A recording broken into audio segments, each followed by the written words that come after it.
People are different in these meaningful and fundamental ways, our attitudes, values, personality, which means that our choices are different.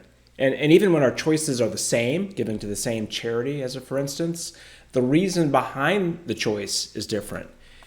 And yet, in fundraising, everyone gets treated the same, which is kind of like the equivalent of selling cheese pizza to meat lovers and vice versa. And I'm really kind of desperate to understand why this is, why it's been this way for such a long time. And maybe the long time fact is both the issue and the reason. I mean, a long time means that there's a lot of well-worn habits, and resistance to change can be pretty fierce. But a long time also means that a lot of money's been raised, and at least some charities have gone from small to big. So there's certainly evidence to say that it works. I have this probably man bites dog view as someone who runs a behavioral science agency, that the mainstreaming of behavioral science has actually made things worse, not better.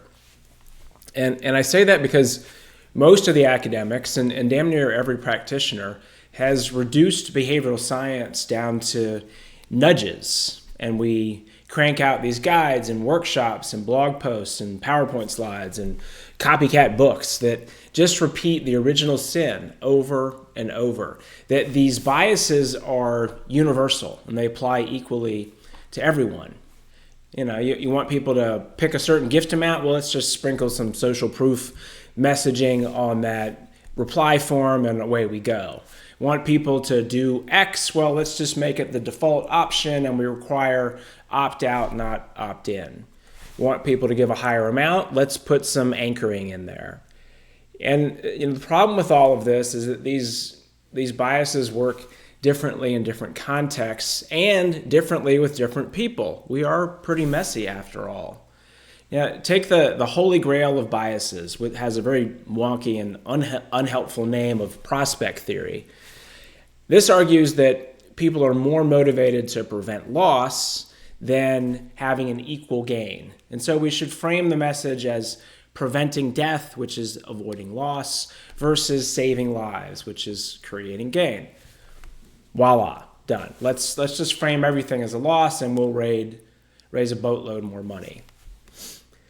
Well, so here's test results that show us framing as a loss, and we can see that it works, but only for some people. Other people are more motivated by framing the message as a gain. Now, I've cheated a little bit here in that personality A and personality B are actually an amalgam of big five traits.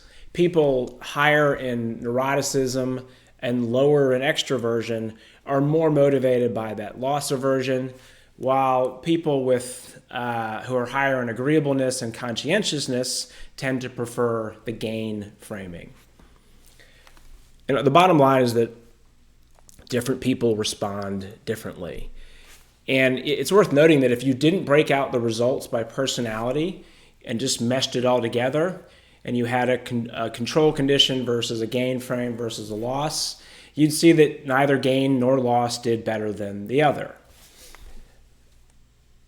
Where does this leave us? Well, people only give if it makes them feel good about themselves. And the best way to do that is to match the message to who they are on the inside.